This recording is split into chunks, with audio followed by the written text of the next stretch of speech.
So guys, we're opening up this Thrustmaster joystick,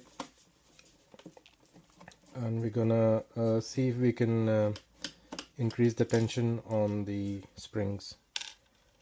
So what you need to do is just flip it up and then open these 1, 2, 3, 4, 5, 6 screws. In my previous video I showed you guys how to disassemble and assemble this joystick and make some solder on one of the USB wires which had broken, which rendered the joystick completely unusable, so we fixed that. And now some of you have asked how do we increase the tension, because it's quite flimsy. So we're gonna see if there's any leeway in the springs, so we can do that.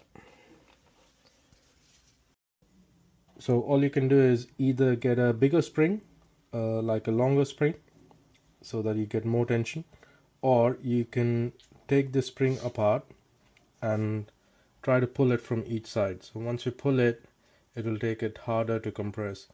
I don't think that's the right option to pull it, because two things might happen. One, you might pull it so much that it will be virtually impossible to put this cover back on, and two, it might not actually work. So the best thing to do is find a different spring. It could be a little bit thinner in the thickness, but as long as it's longer, measure the diameter of the spring and then purchase your spring from places like AliExpress or Alibaba or something like that. Yeah, so that's the only thing you can do. For now, we're going to leave this as it is, because as I said, that was not my intention of this video. We're going to put this back. Make sure, oh, the rubber fell off. Oop, another one fell off. Oop, another one fell off. So we're gonna just make sure there's no foreign bodies like these rubber buttons.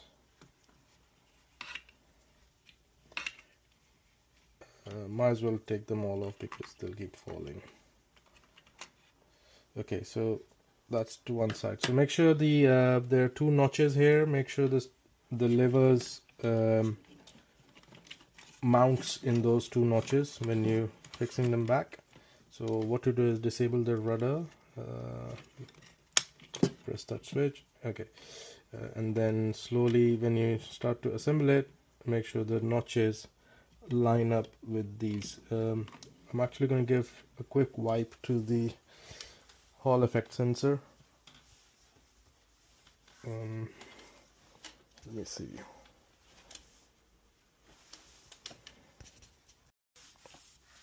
Okay, once you've hand tightened them, make sure this cable is snug and the joystick operates properly. Left, right, rudder lock. Okay, cool. Once you've done that, again, if you want, you can, now that we have the circuit board open, we can just give it a quick wipe with the alcohol wipes and then dry it off, just to eliminate any kind of dust or anything like that, and attach the carbon pads back to the switches. You should really be putting gloves on for this, but it's okay if you don't have any gloves. And once you attach these, we're gonna now start the assembly process.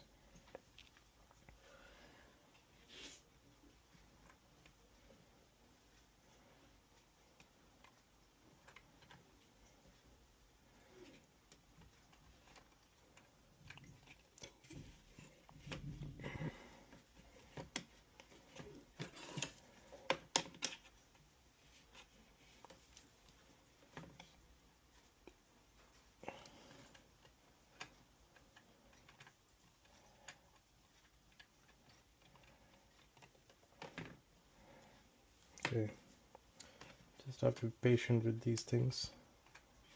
Okay, once you've attached them, now we're gonna put this back on.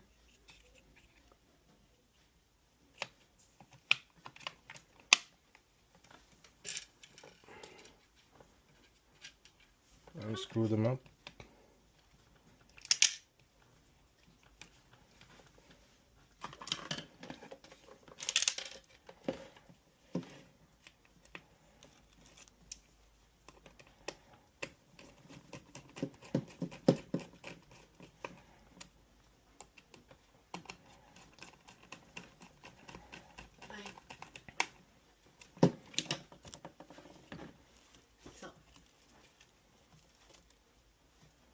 Live recording. Oh.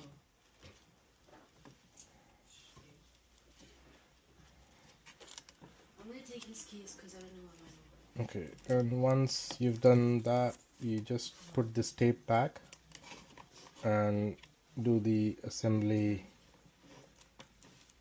of the back cover. Are you going with the same this one? With the right one? I don't know what happened. It's off the mic.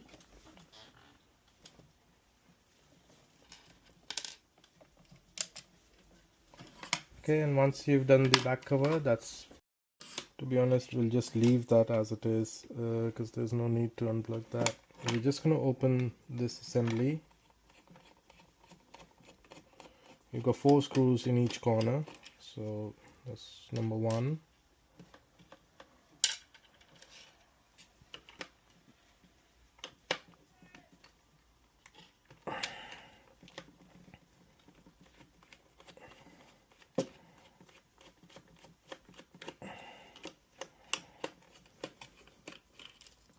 Number 2, third one's over here.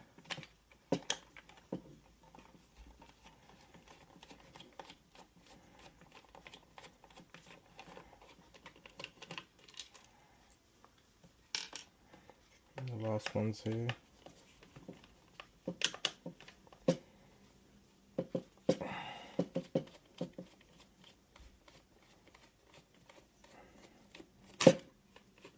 So when you open it, the thing will pop out because of the springs, so just be careful of that. And then the whole spring assembly will come out. So it's basically nothing but just a huge spring in the middle, if you can see that. And when the joystick moves, this spring compresses and goes back and forth and stuff like that. So the only way we can actually increase the tension on this mega spring is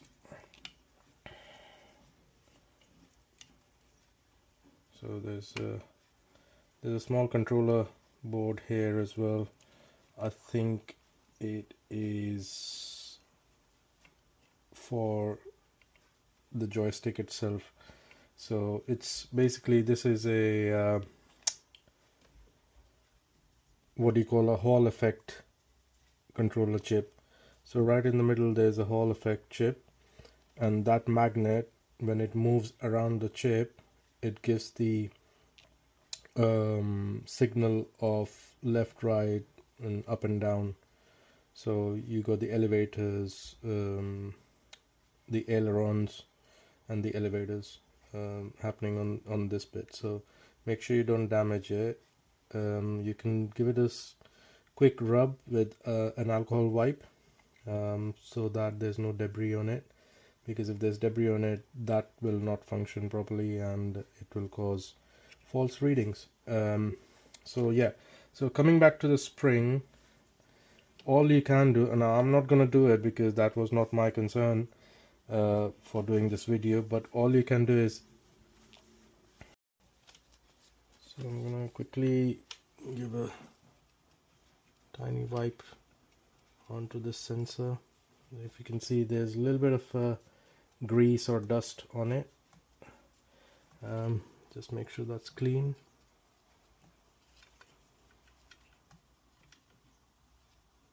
And also just give a wipe on that magnet bit.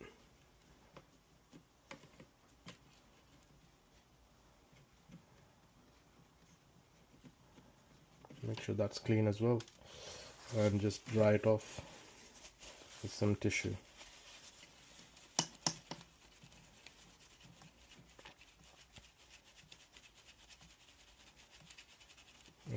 When you're assembling this part, make sure that this cable is all the way out, because you don't want this hanging about inside, otherwise it will cause issues, right? So the orientation of this was like that, and if you keep it dead center, keep the joystick dead center, pull out the cable slowly and align this, and once it fits in, your joystick should snap on fairly comfortably.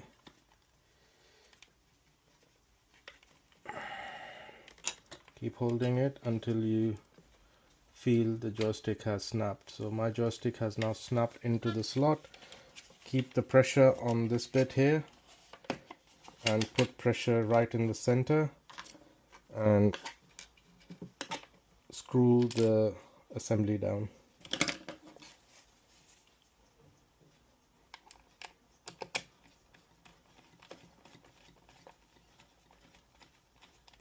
Okay, always do diagonals.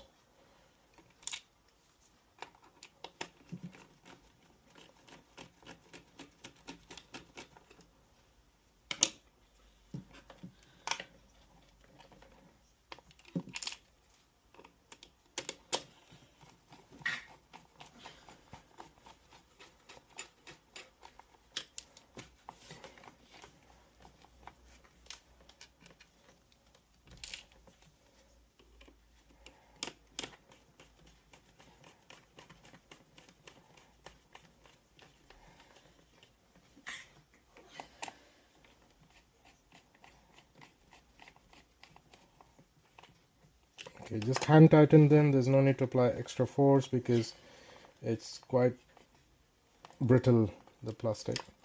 Once you've opened this up, the back cover will just fall down because it's got some weights. Some people also have added some more weights. You can do that because there's a lot of space in this section, so just get a couple of steel plates and attach to them, or people also have stuck magnets to make it more heavy, so you can just stick a couple of neodymium or normal magnets onto this one. So put that to one side and put the screws in here. So this is the subsection of the joystick. On the left hand side you have the power board and the controller board. On the right hand side you have the buttons assembly. So what we're gonna do, we're gonna remove this portion from the middle. If you see that, so there's this sticky tape. Carefully peel that off. Make sure you do not damage the wires. Now to access that, we're gonna just remove this board from here so that all these wires come to one side, because this is just doing nothing for us. So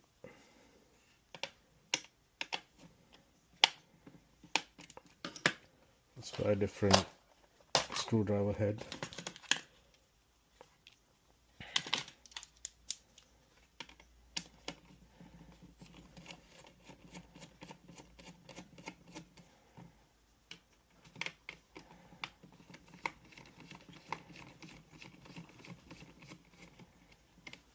So this is what we did in our last video. We soldered a new USB cable onto this motherboard here. You've got the two ground signals, one green data, one white data, and one VCC, which go here, and then we screwed this one in. So once you remove this is just a normal carbon coated buttons and normal connectors which you find in most remote controls. Put that to one side, and then slightly just separate these cables or wires. You can now unplug this connection here. So we're gonna